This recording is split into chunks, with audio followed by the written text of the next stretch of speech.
नमस्कार। कोरोना से जुड़े इस खास शो अफवाह बनाम हकीकत में आपका स्वागत है। मैं हूं अदिति राजपूत।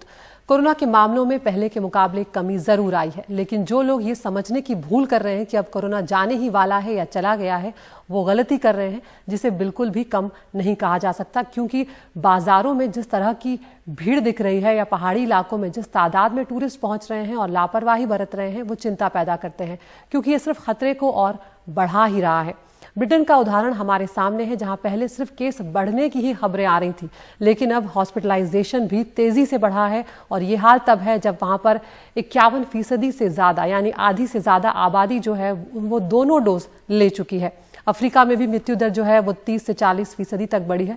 WHO की वैज्ञानिक सौम्या स्वामीनाथन ने हाल ही में ये भी कहा है कि ये नहीं कहा जा सकता कि महामारी कम हो रही है। इस सब पर बातचीत करने के लिए हमारे साथ दो खास मेहमान जुड़ेंगे, लेकिन उससे पहले आपको एक छोटा सा हम आंकड़ा हमारे देश का दिखाते हैं कि जुलाई में क्या स्थिति यहां पर रही है। 1 से 12 जुलाई यानी आज तक का इस महीने की स्थिति, कुल जो नए केस हैं वो 5,11,528 है, यानी कि 5 लाख से ज्यादा लोग इन 12 दिनों में संक्रमित हुए हैं और 10,310 लोग अब तक अपनी जान गंवा चुके हैं जुलाई के 12 दिनों में। दो खास मेहमान हमारे साथ जुड़ रहे हैं। डॉक्टर वीर पुष्पक गुप्ता हैं, नेशनल हेल्थ सर्विस ब्रिटेन से हमारे साथ जुड़ रहे हैं, और डॉक्टर चंद्रकांत लहरिया हैं, फिजिशियन एपिडेमियोलॉजिस्ट हैं। आप दोनों का बहुत बहुत स्वागत है। डॉक्टर वीर पुष्पक गुप्ता, सबसे पहले मैं आपसे शुरुआत करना चाहूंगी। ब्रिटेन में जिस तरह से मामले तेजी से बढ़े, डॉक्टर, उसने एक बार फिर से चिंता बढ़ा दी है, क्योंकि जनवरी के बाद लगा था, जब वैक्सीनेशन काफी तेजी से हुआ था, कि चीजें अब सुधर रही हैं और कहीं ना कहीं लग रहा था कि काबू में भी आ गया है कोरोना। लेकिन अब हॉस्पिटलाइजेशन भी बढ़ा है केस बढ़ने के साथ साथ। क्या वजह आप वहां पर देख रहे हैं? जी, शुक्रिया अदिति, शो पे बुलाने के लिए। देखिए, जैसे मैंने एक बार पहले भी कहा था एनडीटीवी पे कि जो अभी वेरिएंट्स आए हैं यूके में पिछले कुछ महीनों में, जैसे कि डेल्टा वेरिएंट और अब लैम्डा वेरिएंट जो साउथ अमेरिका का वेरिएंट है, ये दोनों वेरिएंट्स जो हैं वो काफी फास्ट स्प्रेडिंग वेरिएंट्स हैं और यंगर पॉपुलेशन को ज्यादा अफेक्ट करते हैं। और अगर अभी नंबर्स देखे जाएं तो यूके की जो यंग पॉपुलेशन है, यानी कि 18 साल से लेकर 30 साल तक की जो पॉपुलेशन है, उनमें से सिर्फ 50% लोगों को एक डोज वैक्सीन की लगी है। तो ये जो वेरिएंट्स हैं ये ज्यादातर इन पॉपुलेशन में इफेक्ट ज्यादा कर रहे हैं और हॉस्पिटलाइजेशन भी बढ़ा रहे हैं। आज के ही दिन में और कल के ही दिन में अगर हम लें तो 30,000 केसेस हुए हैं, 400 हॉस्पिटलाइजेशन हुई हैं और 30 के करीब मौतें हुई हैं कोविड की वजह से। और ज्यादातर मेरे ख्याल से ये जो हॉस्पिटलाइजेशंस हो रही हैं वो यंग लोगों में हो रही हैं, जो अनवैक्सीनेटेड हैं और या फिर जिनको एक ही डोज वैक्सीन का मिला है। जो एल्डरली पॉपुलेशन है वो ज्यादातर अब दोनों डोज वैक्सीन के ले चुकी है, तो उनकी जो हॉस्पिटलाइजेशंस हैं और जो आईसीयू एडमिशंस हैं वो काफी कम हो गई हैं। और इसी वजह से जो गवर्नमेंट है उन्होंने ये स्टेप लिया है कि अगले हफ्ते वो पूरी तरह से सारी रिस्ट्रिक्शंस खत्म करने वाले हैं, जो मेरे ख्याल से एक बहुत ही डेंजरस मूव है इस टाइम पे करने के लिए। बिल्कुल डॉक्टर, अगला सवाल मैं आपसे वही पूछना चाहती थी कि 19 जुलाई से ये फैसला लिया गया है बोरिस जॉनसन सरकार की तरफ से कि अब जो करीब करीब सारे ही जो रेस्ट्रिक्शंस हैं वो लिफ्ट कर लिए जाएंगे, वो हटा लिए जाएंगे। ऐसे में अगर डेटा की बात करें तो वो तो ये बिल्कुल नहीं करता कि इस तारीख के हिसाब से या इस डेट के हिसाब से आगे बढ़ना चाहिए। बिल्कुल, और यही एक डिलेमा है साइंटिस्ट्स के दिमाग में और जो एनएचएस वर्कर्स हैं उनके दिमाग में, क्योंकि पिछले 1 साल से काफी मेहनत लगी है इस लेवल पे पहुंचने के लिए कि हम यहाँ पे इंटरनेशनल स्पोर्ट्स इवेंट्स देख सकें और पब्स और रेस्टोरेंट्स और सिनेमास खुल सकें, और एकदम से सारी रिस्ट्रिक्शंस को खत्म करना और लोगों में एक कंप्लेसेंसी आ जाएगी। शायद लोग सोचेंगे कि कोरोना जो है खत्म हो चुका है, जैसे आप खुद बोल रहे हैं इंडिया में हो रहा है। और ये एक ठीक बात नहीं है मेरे हिसाब से, बिकॉज जैसे ही ये होगा केसेस और हॉस्पिटलाइजेशंस बढ़ेंगे, जैसे वो अब बढ़ रहे हैं। कल के ही एग्जाम्पल में देख लीजिए, कल बहुत बड़ा मैच था इंग्लैंड के लिए और सारे लोग बाहर थे, लोग मिक्स कर रहे थे और काफी पैसा आया इकोनॉमी में, लेकिन अब केसेस कैसे बढ़ेंगे वो हमें अभी आने वाले दिनों में पता लगे। जी, डॉक्टर चंद्रकांत लहरिया, आपके पास मैं आना चाहूंगी। हमने डॉक्टर वीर गुप्ता से सुना कि ब्रिटेन की क्या स्थिति है। अभी हम वैक्सीनेशन में काफी पीछे हैं अगर हम आबादी के हिसाब से देखें तो, और रफ्तार जो है पिछले दिनों वो भी पीछे हुई है। लेकिन जिस तरह से एक के बाद एक पाबंदियां हमारे देश में हटा दी गई और उसके बाद हम तस्वीरों में साफ तौर पर देख पा रहे हैं कि किस तरह की भीड़ बाजारों में आ रही है, किस तरह से जो टूरिस्ट इलाके हैं वहां पर किस कदर लोग भीड़ में जा रहे हैं और किस तरह से वो लोग लापरवाही बरत रहे हैं। ना ही सोशल डिस्टेंसिंग का ध्यान रखा जा रहा है, ना ही वो मास्क पहन रहे हैं। किस तरह से देख रहे हैं आप स्थिति को? क्योंकि अभी तो हमारे यहाँ खतरा टला भी नहीं है, अभी तो हम सेकेंड वेव से ही जूझ रहे हैं। अदिति जी, यह बात बिल्कुल सही है कि भारत में फिलहाल जो वैक्सीन कवरेज है वो काफी कम है। ब्रिटेन से हम उसकी तुलना नहीं कर सकते। वहां पर लगभग 80% आबादी को कम से कम एक वैक्सीन डोज मिल चुका है, लेकिन भारत में वो स्थिति नहीं है, हम उससे बहुत दूर हैं। साथ में हमें याद रखना होगा कि भले ही देश में जो कोविड-19 के डेली केसेज हैं उनकी संख्या कम हो गई है, लेकिन 40,000 केस कम नहीं होते हैं। 40,000, लगभग 40,000 केस प्रतिदिन आ रहे हैं। उसका एक सीधा मतलब है कि वायरस अभी भी हमारे आसपास है। हाँ, 4 लाख की तुलना में 40,000 कम है, लेकिन 40,000 केस जो लगभग हर राज्य, हर जिले से आ रहे हैं, वो दर्शाते हैं कि वायरस हमारे आसपास है। तो उसके बाद लोगों को किसी भी तरह से कोताही नहीं बरतनी चाहिए कि वो कोविड अप्रोप्रिएट बिहेवियर का पालन नहीं करें। आपने जो बात उठाई कि किस तरह से हिल स्टेशन पर भीड़ लग रही है और लोग कोविड अप्रोप्रिएट बिहेवियर का पालन नहीं कर रहे हैं, यह बहुत खतरनाक हो सकता है। हमें ब्रिटेन से सीख लेनी चाहिए कि वैक्सीनेशन होने के बाद एक नया वेरिएंट उभर के आने से लोग फिर भी बीमार पड़ने लगे हैं। लेकिन साथ में हम यह भी देख रहे हैं कि वैक्सीन का फायदा होता है। अब जो ब्रिटेन में लोगों में इन्फेक्शन हो रहा है, लेकिन जो गंभीर बीमारी जिसमें हॉस्पिटलाइजेशन होता है वो नहीं हो पाती है। तो हमें वैक्सीन एंड मास्क दोनों का पालन करना है। अधिक से अधिक लोगों को जो वैक्सीन के लिए एलिजिबल है वैक्सीन लगवाएं, और जो लोग वैक्सीन लगवा चुके हैं खासतौर से उन्हें याद रखना होगा कि वैक्सीन आपको गंभीर बीमारी से बचाएगी, लेकिन वैक्सीन से आप इन्फेक्शन से नहीं रुकेंगे, आपको फिर भी इन्फेक्शन हो सकता है। क्या आपको यहाँ पर लगता है कि शायद हमारे यहाँ जल्दबाजी कर दी गई लॉकडाउन को हटाने को लेकर, या जिस तरह से छूट दे दी गई? अगर आपको आर्थिक गतिविधियों को खोलना भी था तो वहां तक ठीक था, लेकिन कम से कम ये एक स्टेट से दूसरे स्टेट की जो आवाजाही थी उसे फिलहाल आपको लगता है कि रेस्ट्रिक्ट रखना चाहिए था, क्योंकि इस तरह से फिर वही होगा कि कॉन्टैक्ट करना मुश्किल हो पाएगा, कॉन्टैक्ट ट्रेसिंग जो है वो मुश्किल हो जाएगी। जहां तक मुझे लगता है हमें दो बातों को अलग तौर पर देखना पड़ेगा। पहली बात है कि गवर्नमेंट या सरकारों को क्या करना होगा। सरकारों को निश्चित रूप से इकोनॉमिक एक्टिविटी को जारी रखना है तो उनको पाबंदियां हटाना ही होगा। आखिरकार हम लंबे समय तक पाबंदियां नहीं लगा सकते, लेकिन साथ में लोगों की भी जिम्मेदारी है कि वो एक जिम्मेदार व्यवहार का पालन करें। और इन दोनों बातों को अगर साथ में हम रखें तो होना यह चाहिए कि एक तरफ जब पाबंदियां हटाई जा रही हैं, साथ में सरकार कोविड अप्रोप्रिएट बिहेवियर के पालन के लिए कुछ कठोर कदम उठाए, जैसे कि फ्री मास्क का डिस्ट्रीब्यूशन हो, या लोग एक राज्य से दूसरे राज्य में जा रहे हैं, जो हिल स्टेशन पर जा रहे हैं, वहां पे केम्प्टी फॉल्स की हमने इमेज देखी, वहां पे जो भीड़ लगी हुई थी, उसके बाद राज्य सरकार ने वहां पर लोगों का एक समय में कितने लोग उपलब्ध अंदर जा सकते हैं उसको नियंत्रण किया। तो इस तरह के कदम पहले से ही उठाने की जरूरत है कि 50 लोग जा सकते हैं, आधे घंटे से अधिक नहीं रह सकते।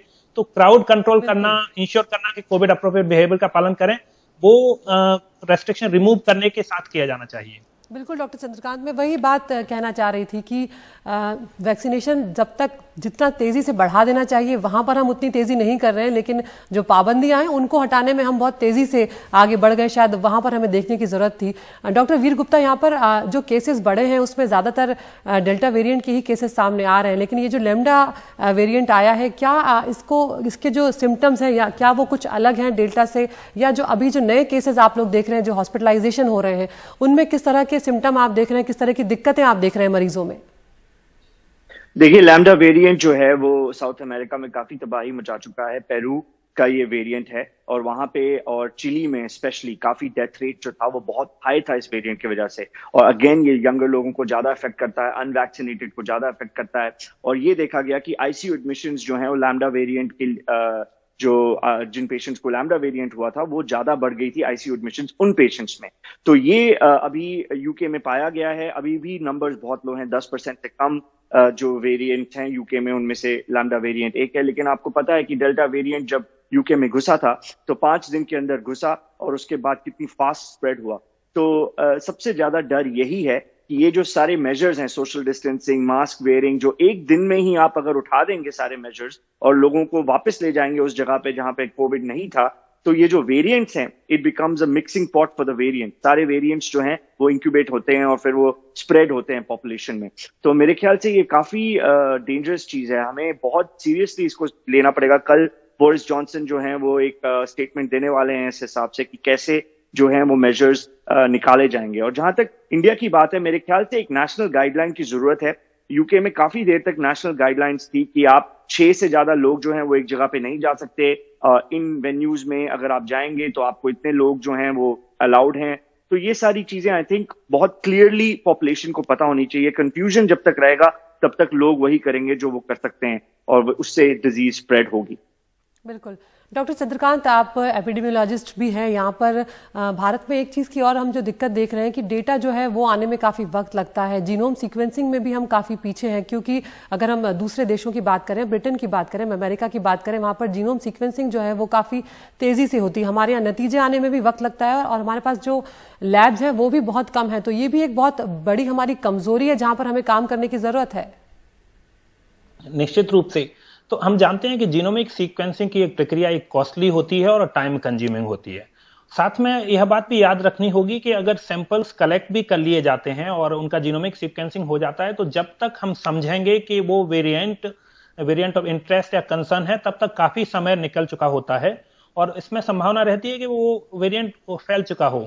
साथ में हम यह भी देख चुके हैं कि जो नए वेरिएंट्स आते हैं वो तेज रफ्तार से फैल सकते हैं। उदाहरण के तौर पर मार्च के महीने तक दिल्ली में अल्फा वेरिएंट सबसे कॉमन वेरिएंट था, लेकिन अप्रैल और मई में अचानक से डेल्टा वेरिएंट एक मोस्ट प्रेडोमिनेंट वेरिएंट हो गया और जो न केवल दिल्ली बल्कि पूरे देश में उससे महामारी की दूसरी लहर आ गई। साथ में हम देख रहे हैं कि वही डेल्टा वेरिएंट अब यूके में अपना कहर ढा रहा है। तो हमें याद रखना होगा कि वेरिएंट्स तेजी से उभर सकते हैं। सरकारें जीनोमिक सीक्वेंसिंग करती हैं, वो अपना एक रोल है, लेकिन हमें याद रखना होगा और नागरिकों को खासतौर से याद रखना होगा कि दुनिया के किसी भी हिस्से में जब तक कोई वायरस सर्कुलेट हो रहा है और वहां वेरिएंट इमर्ज हो रहा है, वो किसी दूसरे हिस्से में पहुंच सकता है और वहां पर अपनी तबाही फैला सकता है। तो इसीलिए जरूरी है कि लोग ये नहीं कहें कि हमने वैक्सीनेशन लगवा लिया या यहाँ पर ट्रांसमिशन कम है तो इसलिए हम कोविड अप्रोप्रिएट बिहेवियर का पालन नहीं करना होगा। हमें आसपास देखना होगा, आसपास मतलब देश में और दुनिया में। बिल्कुल। तो यहाँ पर सरकार की जिम्मेदारी है कि वो जल्द से जल्द वैक्सीनेशन की रफ्तार जो है उसे तेज करे, लेकिन जनता को ये ध्यान रखना होगा कि सारी जिम्मेदारी सरकार की नहीं है। उन्हें लापरवाही बिल्कुल नहीं बरतनी चाहिए, क्योंकि वो जितना ज़्यादा भीड़ बढ़ाएंगे उतना ज़्यादा ही कोरोना का खतरा जो है वो बढ़ेगा। डॉक्टर वीर पुष्पक गुप्ता, डॉक्टर चंद्रकांत लहरिया, बहुत बहुत शुक्रिया आप दोनों का हमसे जुड़ने के लिए। एक छोटे से ब्रेक के लिए हम यहाँ पर रुक रहे हैं। ब्रेक के उस पार देखिए एनडीटीवी और गूगल की खास मुहिम वैक्सीनेट इंडिया।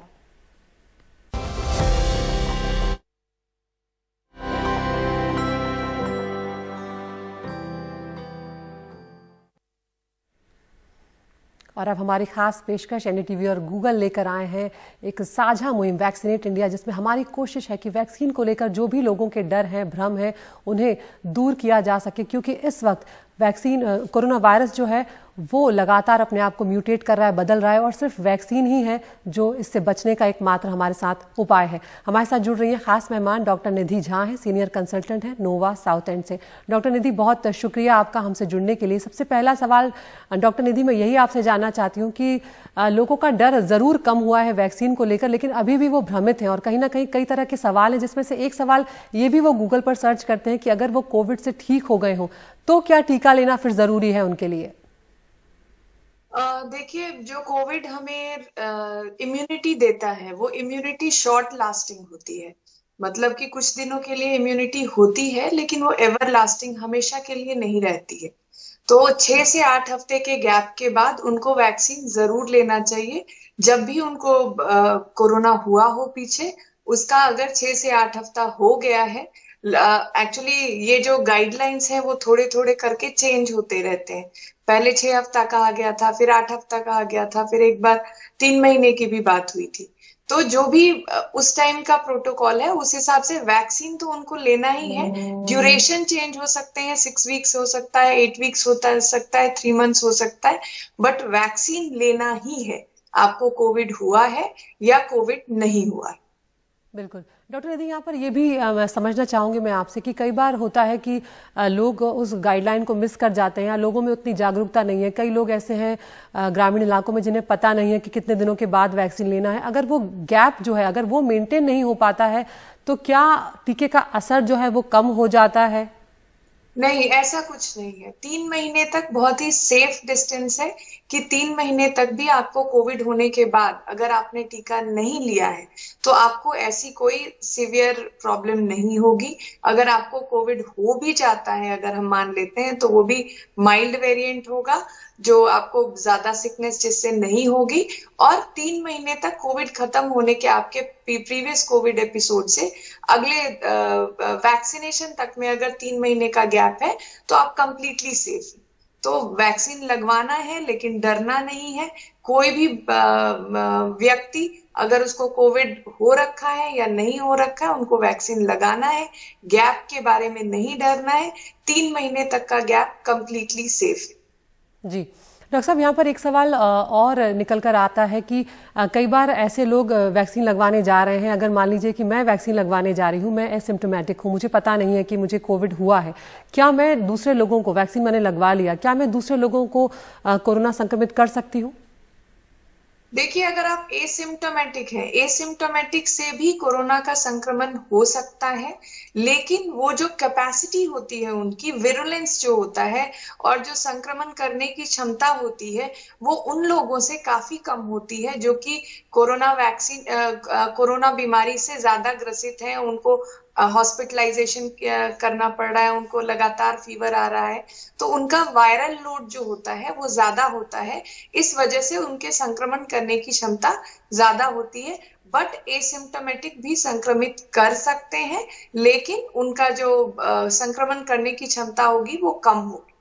इसीलिए कोविड अप्रोप्रिएट बिहेवियर जो हम कह रहे हैं, मास्क लगाना, सोशल डिस्टेंसिंग, SMS जो बार बार कहा जा रहा है, वो बहुत जरूरी है। आप संक्रमित हो ना हो, एसिम्प्टोमेटिक हो और या प्रॉपर डिजीज से पीड़ित हो, तो आपको कोविड अप्रोप्रिएट बिहेवियर जरूर रखना है और एसिम्प्टोमेटिक होते हुए भी आप कोरोना संक्रमण को फैला सकते हैं। जी, इसी से जुड़ा एक और दूसरा पहलू इसका मैं अगर आपसे पूछना चाहूँ कि अगर एसिम्प्टोमेटिक हूँ मैं और अगर मुझे पता नहीं है और अगर मैंने वैक्सीन लगवा लिया, तो क्या उससे मेरे अंदर कोई साइड इफेक्ट ज्यादा हो सकते हैं या मुझे कोई तकलीफ हो सकती है? ऐसा कुछ नहीं देखा गया है। अगर आपको एसिम्प्टोमेटिक है, और देखिए सबसे इम्पोर्टेंट क्या होता है, यहाँ मैं ये कहना चाहूंगी, बहुत बार बहुत सारे लोग आते हैं कि मैडम मुझे पहले कुछ नहीं था, वैक्सीन लगने के बाद बुखार हो गया है और वैक्सीन लगने के बाद ही मुझे कोविड पॉजिटिव हो गया है। तो उन केसेस में ज्यादातर चांसेस यही थे कि वो पहले एसिम्प्टोमेटिक थे, एसिम्प्टोमेटिक कोरोना से थे। जब उनको बुखार आया तो उन्होंने चेक कराया और वो चेक कराने की वजह से वो पॉजिटिव आ गया। तो ज्यादातर मामले यही देखे गए हैं कि वो एक्चुअली पहले से संक्रमित थे, लेकिन क्योंकि हमारा कोई ऐसा फिक्स प्रोटोकॉल नहीं है कि हम कोविड कराने से पहले, वैक्सीन लगवाने से पहले टेस्ट करवाएं, इसलिए वो बाद में पता चलता। बिल्कुल डॉक्टर निधिजा, बहुत शुक्रिया आपका, ये महत्वपूर्ण जानकारियां आपने साझा करी हैं। तो डॉक्टर साहब ने यहाँ पर साफ तौर पर बता दिया है कि किसी भी तरह की स्थिति में वैक्सीन लगवाना ही सबसे ज्यादा कारगर है और यही है जो आपको बचा सकता है। और वैक्सीन लगाने के बाद अगर आप मास्क पहन रहे हैं, सोशल डिस्टेंसिंग का पालन कर रहे हैं, तो आपको कोरोना नहीं होगा। बहुत शुक्रिया डॉक्टर निधिजा हमसे जुड़ने के लिए।